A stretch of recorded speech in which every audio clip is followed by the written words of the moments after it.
sección D, ¿verdad? Buenas noches. Buenas noches, licenciado. Es correcto, sección D. Buenas noches, Bienvenidos, ¿me ven? ¿Cómo está, Ley? Buenas noches. Sí, se ve claro, licenciado. Se ve y se escucha. No sé si puedo ver para grabar la clase, pero no sé dónde. Vamos a ver opciones, cambiar diseño, abrir, aplicar, usar. No lo tengo ahorita mejor. Presentar ahora, no. Bueno, no sé. Si alguien puede grabar la clase, le agradezco. Ahorita no me recuerdo dónde es la orden esa para grabar. Pero sí hay 126 alumnos. Esto es breve. Tenemos dos artículos que vamos a ver el día de hoy. El primero es el 680, que se refiere al incumplimiento de leyes fiscales. El artículo que dice: los efectos de los contratos y actos mercantiles no se perjudican y suspenden por el incumplimiento de leyes fiscales, sin que esta disposición libere a los responsables de las sanciones que tales leyes impongan. Aquí lo que hace el Código de Comercio es que dice, bueno, no tiene nada que ver en la parte fiscal con la parte obligaciones comerciales. En otras palabras, el hecho de que a mí me emitieron una factura cambiaria, que tengo que pagar porque yo acepté la factura cambiaria, o el contrato que hicimos por teléfono y que supuestamente habrá que pagar IVA, habrá que pagar impuestos sobre la renta y demás, yo no puedo, como deudor de una obligación mercantil, alegar que la otra parte no ha pagado sus impuestos para no pagar mis obligaciones. Entonces, quiere decir esto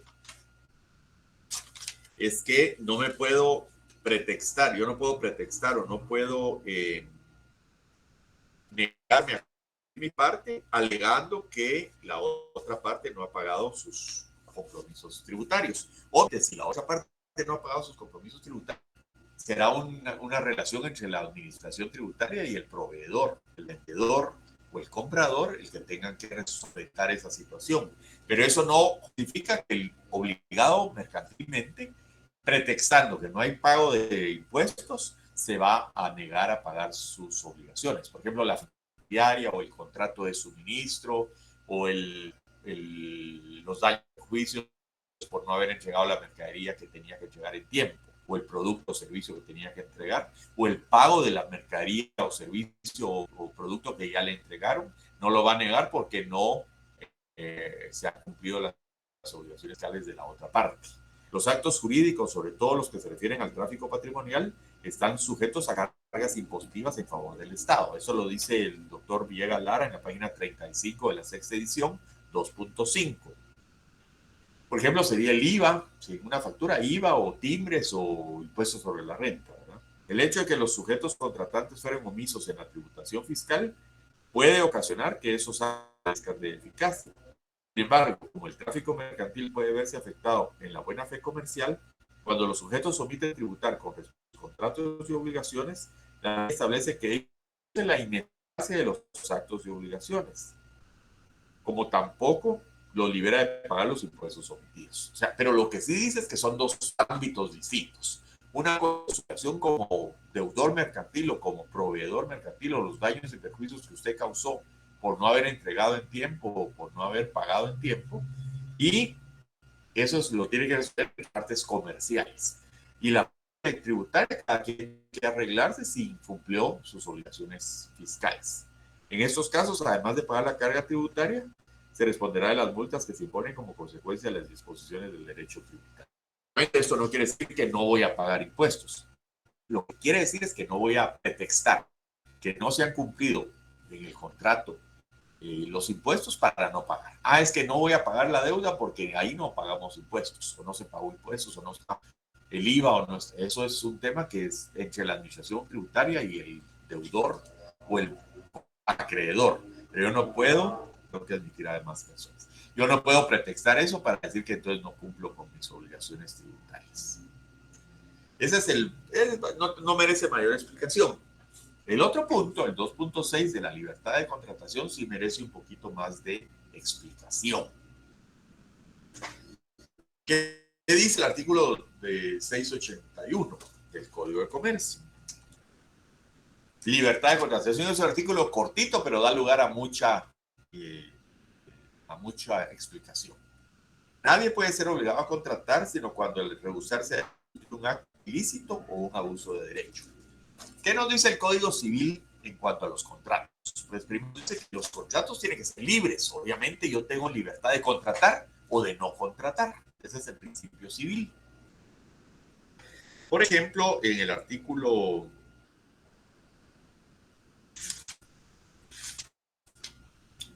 en el libro quinto del Código Civil, en el artículo 1251, dice de la declaración de voluntad. El negocio jurídico para su validez, capacidad legal del sujeto que declara su voluntad, que sea mayor de edad y que no esté sujeto a interdicción, ¿verdad? Con consentimiento que no adolezca de vicio, el objeto del contrato sea libre y que el consentimiento no tenga vicio. ¿Cuáles son los vicios del consentimiento? Pues los vicios del consentimiento están en el artículo 1257 que dice es anulable el negocio cuando la declaración de voluntad emane de error, de dolo, de simulación o de violencia. Si alguien me pone una pistola, en su casa y yo lo firmo con a punta de pistola, pues yo puedo alegar después de que vendí la casa, pero porque me obligaron con violencia, o con el brazo dado a la fuerza de tuve que firmar. Eso es contra la libertad de contratación. Y el principio general es ese, que nadie puede ser obligado a contratar. Pero el derecho evoluciona y hay circunstancias que impiden que alguien se rehúse a contratar. Normalmente debiera ser libre. Quiero vender mi casa, quiero vender mi carro, esa es una contratación libre. Nadie me puede obligar a vender mi casa y mi carro. Pero en lo mercantil, si yo tengo un establecimiento abierto al público, por ejemplo, tengo que tener mucho cuidado porque pudiera ser que negarme a prestar el servicio a favor de determinada persona pueda hacerme incurrir en una sanción. Uno de los casos que hay que mencionar en este respecto es el artículo 202 bis del Código Penal. ¿Quién sabe qué dice el artículo 202 bis del Código Penal? ¿Sí, María Jesús?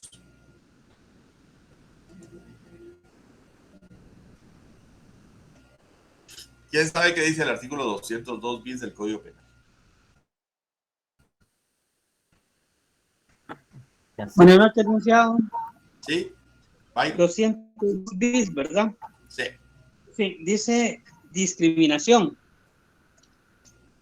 Se entenderá como discriminación toda distinción, exclusión, restricción o preferencia basada en motivos de género, raza, etnia, idioma, edad, religión, situación económica, enfermedad, discapacidad, estado civil o en cualesquiera otro motivo, razón o circunstancia que impidiere o dificultare a una persona, grupo de personas o asociaciones el ejercicio de un derecho legalmente establecido, incluyendo el derecho consuetudinario o costumbre, de conformidad con la Constitución Política de la República y los tratados internacionales en materia de derechos humanos. Quien por acción u omisión incurriere a la conducta descrita anterior será sancionado con prisión de 1 a 3 años y multa de 500 a 3. La pena se agravará en una tercera parte. A, cuando la discriminación sea por razón idiomática, cultural o étnica. B, para que quien de cualquier forma, por cualquier medio, apoye o incite ideas discriminatorias. C, cuando el hecho sea cometido por funcionario o empleado público en el ejercicio de su cargo. Y D, cuando el hecho sea cometido por un particular en la prestación de un servicio público. Entonces, si yo tengo un establecimiento abierto al público, muchas veces dice ahí nos reservamos el derecho de admisión, ¿verdad?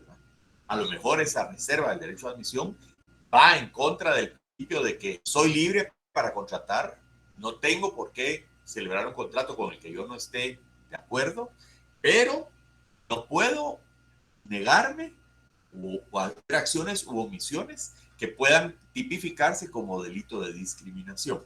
Hace muchos años en un hotel aquí en la ciudad de Guatemala se le negó el servicio a unas personas y entonces se consideró que era un delito. En esa época creo que no estaba la ley el Código Penal, no estaba el artículo 202 bis, y lo que fue una situación que se trató a raíz de la Procuraduría de los Derechos Humanos y obligaron al establecimiento a pedir disculpas, a ofrecer disculpas, porque las disculpas no se piden, las disculpas se Yo te digo, te pido disculpas, lo que le estoy diciendo es dame disculpas. No, yo te ofrezco disculpas, es correctamente hablando, ¿verdad? A ofrecer las disculpas del caso y se publicó porque el hecho de no haber dado el servicio a determinadas personas podía constituir un delito de discriminación, una situación de discriminación. Posteriormente se tipificó como delito. Entonces hay que tener cuidado y ese es un caso en los que negarse a prestar el servicio puede ser considerado como un abuso de derecho o un acto ilícito. Entonces ese es un caso. Y el otro, o los otros casos que les voy a hablar, por favor revisen el artículo 28 de la Ley de Telecomunicaciones.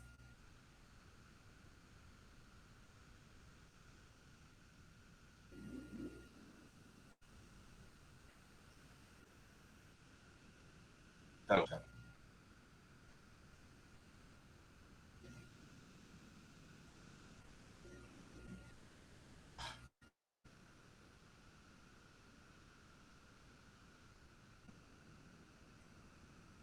El artículo 28 de la ley les voy a decir, en el gobierno del año 1996 hubo dos excelentes leyes que vinieron a solucionar dos problemas que tenía Guatemala.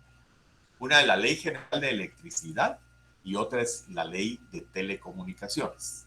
¿Qué vino a hacer estas dos leyes? Vinieron a romper el monopolio estatal que tenía el INDE y la empresa eléctrica en el caso de la electricidad, y que en esa época anterior a eso se vivían muchos apagones.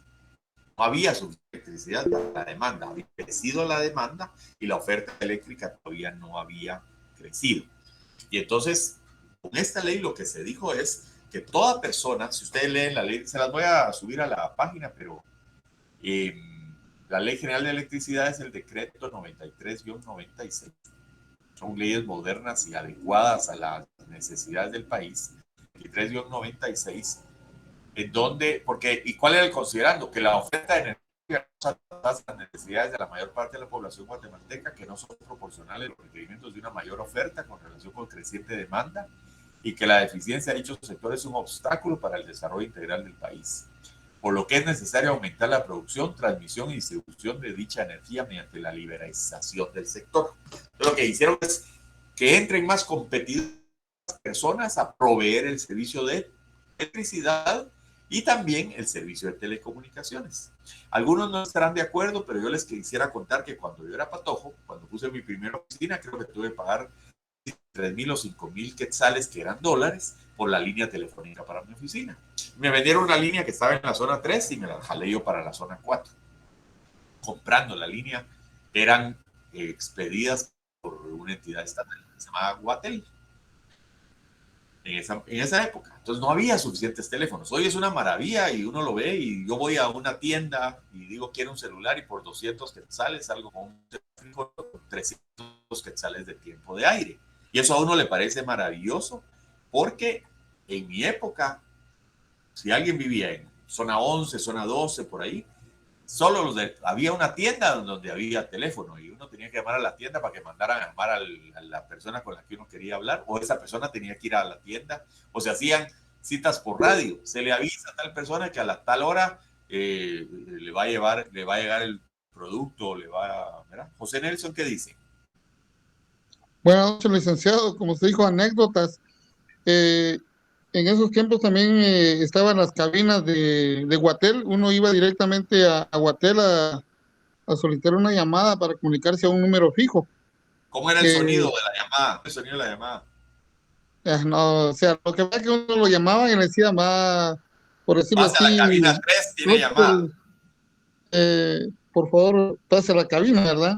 Pero era muy peculiar ir a hacer ese tipo de llamadas. Y como usted dice, o uno estaba pendiente a que a tal lugar, póngale en Cantel, que Saltenango, mi abuelo, él sabía que tal día iba a llamar a mi mamá, y entonces él iba a esa tienda a esperar que a esa hora llamara a mi mamá. Esto que hoy día es el pan nuestro de cada día, y que todos, dice que hay 3 por cabeza o 4 por cabeza cada habitante en Guatemala, porque no sé por qué, como se han quedado ahí los teléfonos, los números tirados, porque no creo que todos tengamos 3 teléfonos, pero hay muchos. Esto es una facilidad que costo, en accesibilidad y demás, yo veo que casi todos los rincones del país llega la señal celular.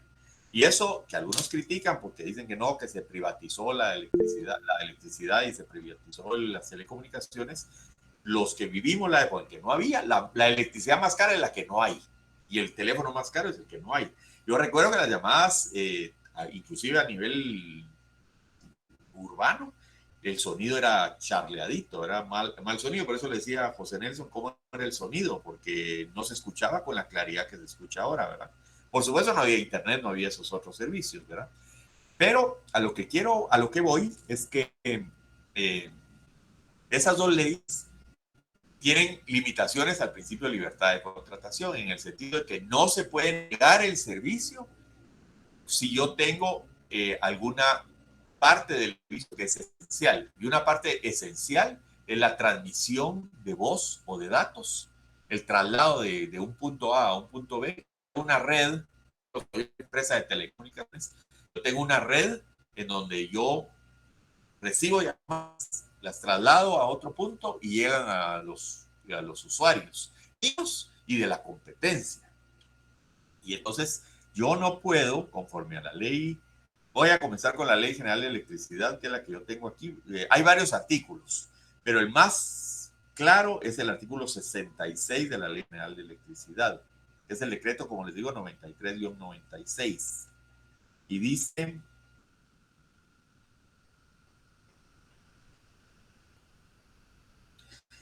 los adjudicatarios del servicio de transporte y distribución están obligados a permitir la utilización de sus sistemas de transmisión y distribución a terceros, mediante el pago de peajes para que puedan suministrar energía eléctrica a sus usuarios de precio libre. Asimismo, están obligados a efectuar las ampliaciones que les sean requeridas para estos fines, previo pago de las garantías que el reglamento establezca. Entonces, yo soy un adjudicatario del servicio de transporte y distribución de energía. Tengo la línea Jalapa-Jutiapa, por decir algo. Y alguien que es generador de electricidad en Jutiapa me dice: mire, necesito trasladar mi energía a Jalapa. Le voy a pagar el peaje correspondiente. El peaje lo fija la Comisión Nacional de Energía Eléctrica si las partes no se ponen de acuerdo. Pero lo que es importante aquí es que yo estoy obligado. Yo no le puedo decir al generador de Jalapa, de Jutiapa, no le puedo decir: mire, yo no le doy el servicio de transporte en mi red, es mi red, yo la construí y yo le doy servicio al que yo quiera. No, señor. Si usted tiene un servicio si usted es adjudicatario del servicio de transporte o distribución de energía eléctrica y cualquier generador le solicita que quiere usar su red de distribución o de transporte de energía eléctrica, usted le tiene que permitir ese servicio. Es una ley, es una disposición antimonopolio. De la misma manera que se rompió el monopolio estatal que tenía el INDE y la empresa eléctrica, que solo ellos podían generar, aquí se permitió que ingresaran usuarios hasta 5 megavatios, no hay necesidad de autorización del Estado. Y de 5 megavatios en anterior dice que sin necesidad de autorización se tiene que permitir la construcción de generadores de energía eléctrica, salvo cuando se utilicen recursos del Estado. ¿Cuáles son los recursos del Estado? Pues los ríos, o la energía volcánica, que sería geotérmica, o la energía eólica, que es el aire, el viento más bien, o la energía solar, ¿verdad? Pero normalmente no me tienen que pedir mayor autorización, salvo cumplir con las disposiciones de medio ambiente. ¿Y qué se logró con esto? Pues afortunadamente a raíz de eso, pues ha habido mayor oferta de energía eléctrica. Pero para que funcione es indispensable que se pongan normas como la del artículo 66, y hay otras que están por ahí que prohíben que se niegue el servicio de peaje o de transportes a la competencia. No Licenciado, yo tengo abierta la ley de telecomunicaciones, no sé si... Artículo 28. Por favor. Bueno. Artículo 28, acceso. Todo operador de redes comerciales de telecomunicaciones debe proporcionar acceso a recursos esenciales a cualquier operador que lo solicite mediante el pago correspondiente.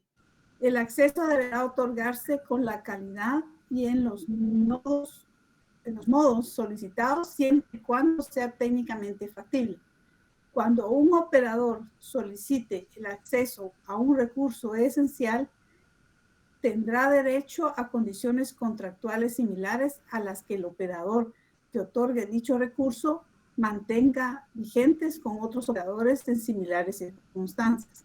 Los proveedores de servicios de telecomunicaciones deberán otorgar un trato no menos favorable que el que tales proveedores otorguen a sus subsidiarios, sus afiliados o a un proveedor de servicios no afiliado con respecto a, literal A, disponibilidad, aprovisionamiento, tarifas o calidad de los servicios públicos de telecomunicaciones similares. B, la disponibilidad de interfaces técnicos necesarios para la interconexión. Lo demás fue reformado. Sí, ahí está perfecto, ¿verdad? Como veo así. Pero este está reformado, según estoy viendo. ¿Por qué artículo? Por el artículo.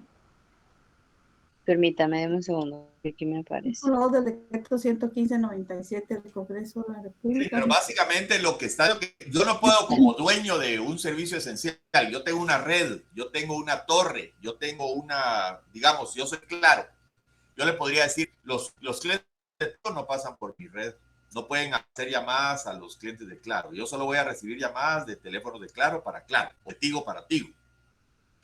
O viene un tercer, que antes había Mónica y había otra, Bell South, pero ya fueron adquiridas por las empresas estas, pero pudiera venir, teóricamente puede venir un tercero, porque lo que se quiere es que con más personas libremente al mercado, y que no venga un tercero y le digan, mire, lamentablemente a usted no le voy a dar servicio, o se lo doy, pero a Claro le cobra un quetzal y a esta nueva empresa le van a cobrar 5 quetzales. Lo que está diciendo ese artículo 28, que nos hizo favor de leer Mildred, y el artículo 66 y similares de la ley de electricidad, por ejemplo, el artículo 65, que dice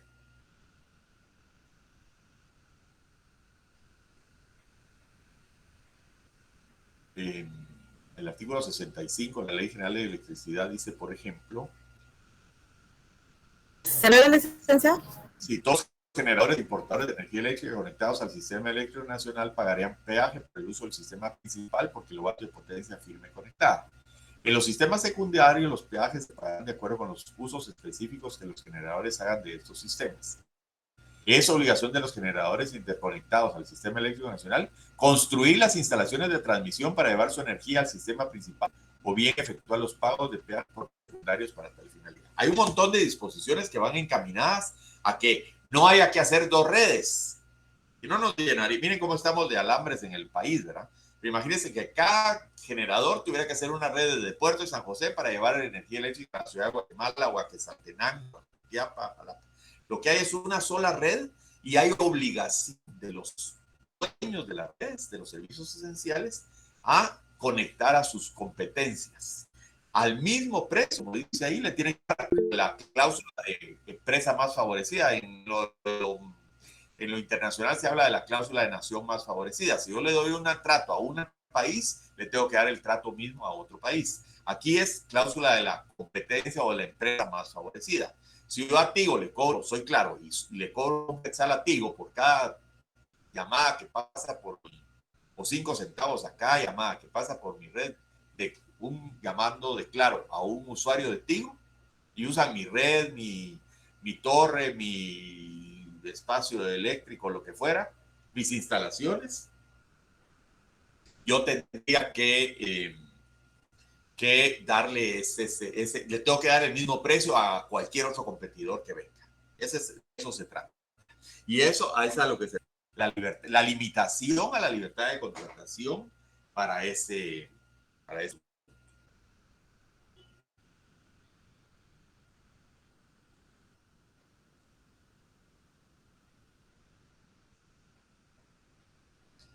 ¿Alguna pregunta de esto? ¿Quedó claro? Licenciado, yo tengo una duda. Sí, mire. Porque cuando uno, por ejemplo, yo tengo ese de postpago en mi teléfono contigo y le dicen a uno, usted tiene libre llamadas a todos los otros proveedores. O sea, yo puedo llamar a un teléfono claro y no sé qué, no me cobro. O sea, que ellos se pusieron de acuerdo o algo así, ¿no? Eso es porque ellos hicieron un contrato, pero supóngase que viniera de nuevo Bell South u otra empresa y le dijera, mire, son llamadas gratis esa es una contratación interna, pero el punto es que si viene Bell South y dice, mire, yo quiero que mis clientes de Bell South o de otra empresa de telefonía, viene una empresa rusa, china, chilena, lo que sea, viene a instalarse. Yo necesito el acceso a sus redes, porque mis usuarios necesitan hablar con las personas que tienen teléfono Tigo Claro ahorita. Entonces me le podría decir, no, usted quiere que llamen a sus propios clientes del South o de su empresa, pero yo no le doy acceso a mi red, ni a no lo conecto a mis servicios de telefonía. Eso estaría penado por la ley de telecomunicaciones, porque tengo obligación de darle acceso en la misma cantidad, en la misma calidad, en el mismo precio que le doy a otra empresa. Pagando peaje, por supuesto, pero el peaje tiene que ser el mismo que le cobro ya a otra empresa que esté en el mercado. Y no me puedo, lo más importante, no me puedo negar a suministrar, a permitir la conexión. Como en la electricidad tampoco. En la electricidad inclusive dice ahí que tengo que construir las líneas de transmisión que me pidan mis clientes dentro del área que yo tengo asignada para dar el servicio de distribución, siempre y cuando me pongan las garantías de que me van a comprar tanta energía eléctrica. Pero yo no le puedo decir, mira, ahí mi red no se la voy a construir. No, usted tiene ese departamento y alguien que está dentro del departamento tiene derecho a adquirir la electricidad. No le puedo decir que no le vendo. Esa es otra norma que está por ahí en la ley de electricidad. Yo tengo obligación. Si tengo el departamento de Escuintla, un usuario que quiere electricidad de Escuintla, le tengo que vender energía eléctrica.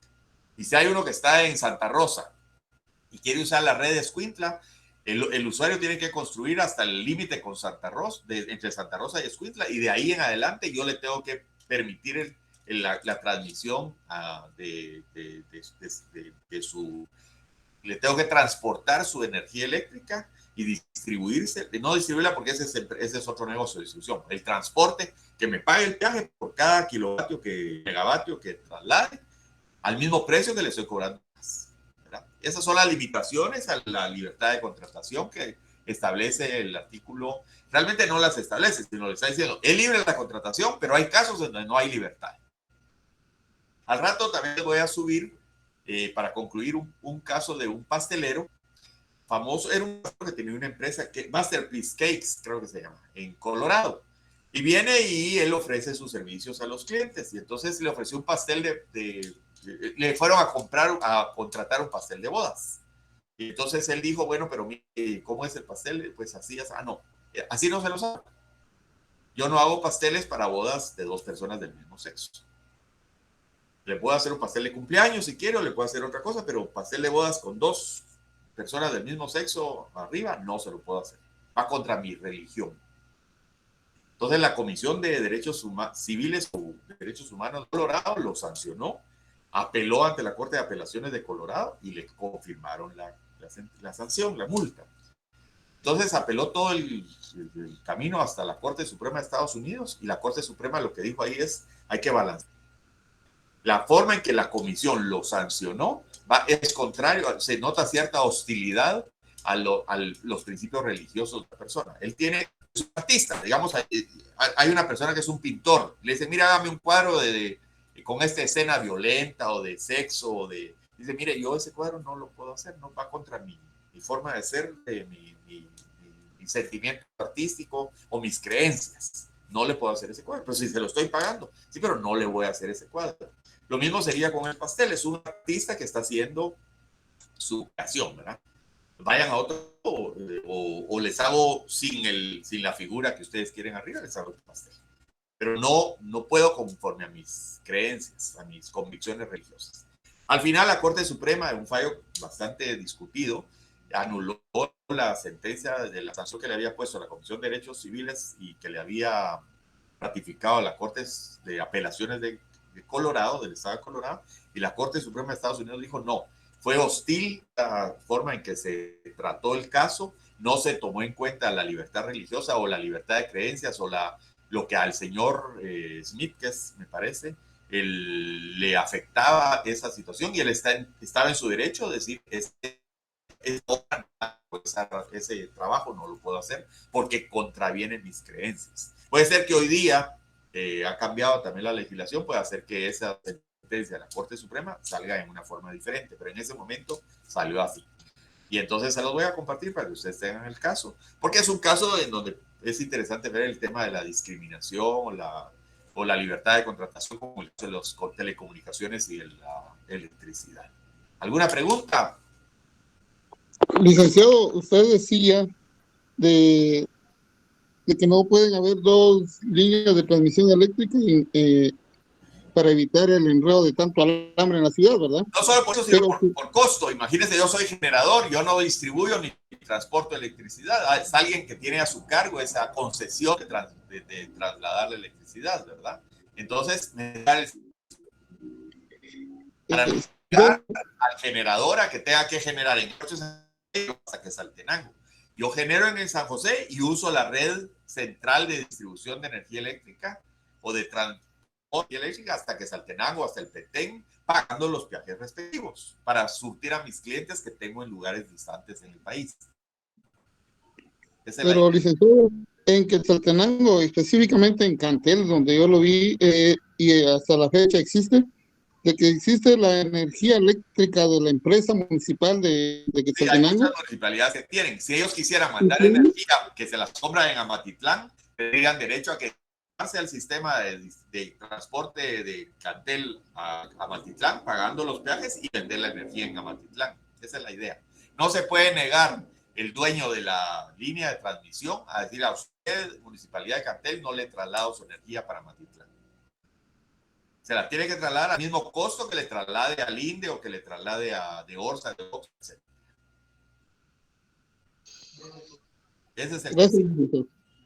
Licenciado, fíjate que yo tengo conocimiento de un caso similar al que indica el compañero, en el que hasta el cableado del INDE, por decirle, hay una hidroeléctrica también que utiliza, por decirle, el mismo espacio, creo que 1,5 metros tal vez habrá de distancia, pero hay un espacio de terreno que habían hecho como un contrato verbal, me imagino yo, con el dueño inicial, pero que fue donde hace años, ¿verdad? 35 años.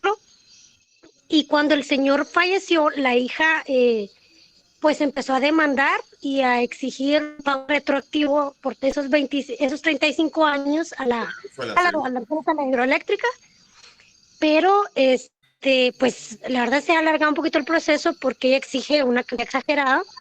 Ellos indican que pues el contrato era con el señor, no tienen un documento como tal, pero sí, pues ya habían llegado a un acuerdo con esta persona. Y al INDE sí no le hacen ningún tipo de problema, pero a la hidroeléctrica sí quieren, o sea, una cantidad exagerada. La teoría quiere pagar el derecho de paso de la servidumbre, ¿verdad? Poniéndose de acuerdo. Y si no hay contrato, pues llegar a un convenio. Tanto el INDE como cualquier generador o distribuidor, ¿verdad? Porque en este caso, o sea, si ellos llegan a un acuerdo en el pago, aunque fuera, bueno, si se pusiera de acuerdo la señora, porque no es muy fuerte, pero si ellas se quisieran negar a permitir que siga ese cableado, hay posibilidad, porque como al final es un servicio también. No lo puede negar porque conforme a la ley de la electricidad habla ahí de hay obligación de dar el pago. Bueno, ahí solo queda ponerse de acuerdo en el precio. Colegua. Ok. Sí, sí. No la energética lo fija. Sí, exacto, algo por ahí iban solucionando, que dijeron, bueno, si se sigue negando... 68, 69, ¿verdad? Ok, sí, muchas gracias, licenciado. El uso aunque sí había una norma para las empresas de telecomunicaciones de que se tenía que permitir el paso por propiedad privada y esa norma fue derogada. Creo que se llama. Pero básicamente lo que interesa aquí es de que tienen que permitir el acceso a los servicios esenciales. No se puede negar. No soy libre para decir no por mi servicio esencial. No sé si con eso les queda claro. Ahí también entra, Alex, buenas noches, el principio de que, digamos, el bien colectivo por el individual. Básicamente eso, pero es más que todo una ley como antimonopolio para que no digan, que no empiezo y yo no voy a permitir en el acceso en mi servicio. Y es por el bienestar colectivo. O sea, todos necesitamos electricidad, todos necesitamos telecomunicaciones, ¿verdad? Entonces ahí estamos en eso. Eso es básicamente. Se limita la libertad de contratación para que no haya ese tipo de barreras a los competidores. ¿De acuerdo? De acuerdo, Alex. Feliz noche a todos. De acuerdo, licenciado. Gracias, Alex. Gracias. Feliz noche, licenciado. Feliz noche, licenciado. Licenciado, buenas noches. Gracias.